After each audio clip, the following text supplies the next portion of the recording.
Okay, for this lecture, we're going to talk about the ecological approach to cognition.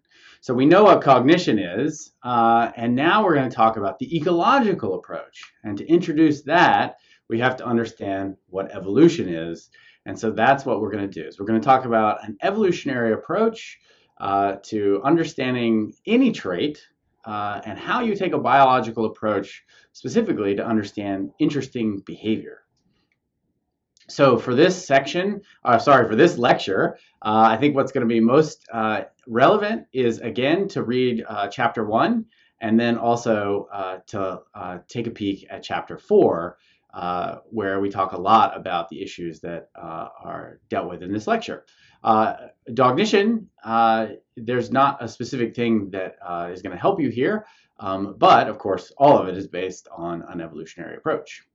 Okay, so an ecological approach is really the combination of evolutionary theory and the tools that evolutionary scientists use to understand behavior combined with cognitive theory. So let's talk about evolutionary theory for this lecture, and we'll get to cognitive theory in future lectures.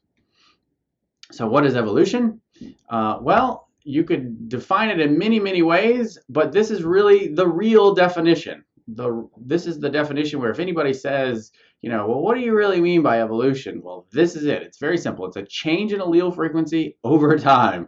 It's actually a elegantly simple and beautiful definition. And all it means is that those letters there represent 2 generations of the double-stranded nucleotides or nucleobases that are represented in your DNA. So you see AT, G, CAT, CCC, AT, G, CA. Say that 5 times fast. And then below that is TAC, GTA, GGG, TA, CGD. And those represent, again, the nucleotide bases. And then the arrow points to a replication where there's been a change, that one of the nucleobases, one of the sets of nucleobases have actually changed, where it's no longer G on top and C on bottom, but they've actually mutated, and so it's now C and G. So that mutation or that change can lead to a change in the amino acids that are coded for, that then produce the proteins that produce things in your body, whether it is your morphology or behavior or anything else. And so anytime you have a change like this in a nucleobase, well, that can change the allele frequency. An allele is an alternative form of a gene, one member of a pair that is located at a specific position on a specific chromosome.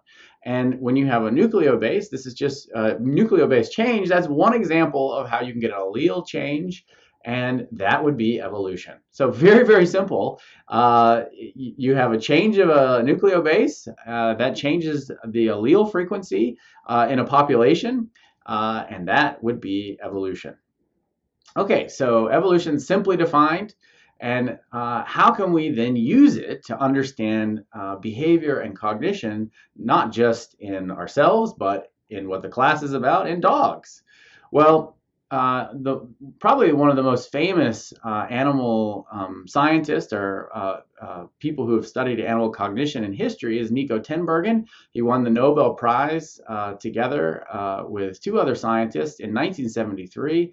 And he was notable not only for his experiments on animals looking at different mechanisms of how they solve problems, but because he helped us understand the structure or the different levels of analysis that we can use in thinking about animal behavior, animal cognition. So he was helpful in saying, look, there's not just one type of explanation. Anytime you see a behavior, anytime you see a phenomenon that you want to explain, there's my dog is being very aggressive. There's my dog just did something that seems really smart. Well, if you ask yourself the question, why did my dog do that? Well, Nico Tinbergen would say, well, there are 4 ways of answering that question. There's not just one answer.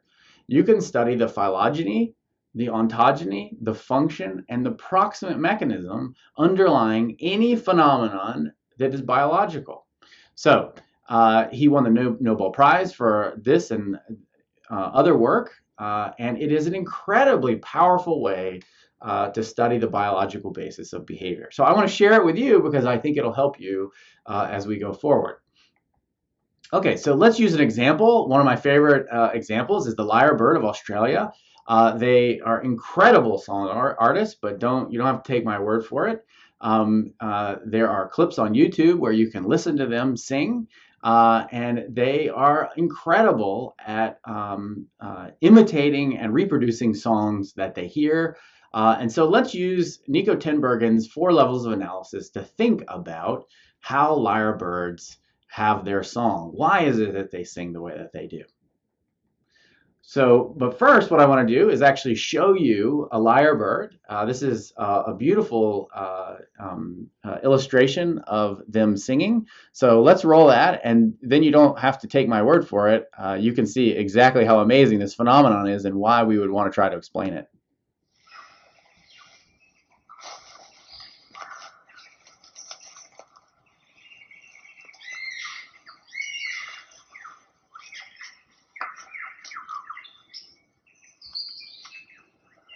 What bird has the most elaborate, the most complex, the most beautiful song in the world? Well, I guess there are lots of contenders, but this bird must be one of them. The superb lyrebird of South Australia.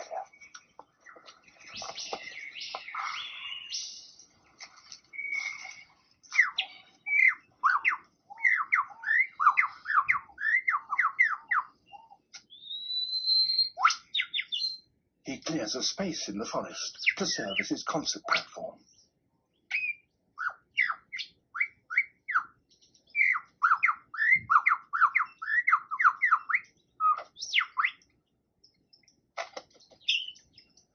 To persuade females to come close and admire his plumes, he sings the most complex song he can manage, and he does that by copying the songs of all the other birds he hears around him, such as the kookaburra.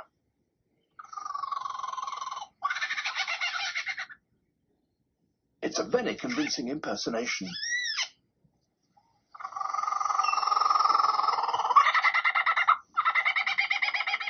Even the original is fooled.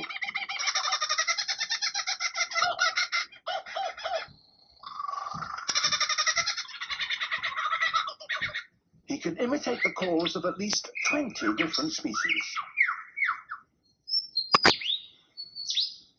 He also, in his attempt to outsing his rivals, incorporates other sounds that he hears in the forest. That was a camera shutter.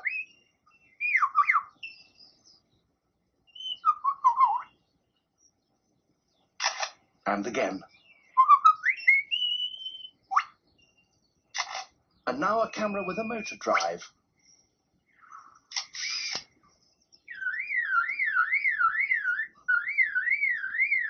And that's a car alarm.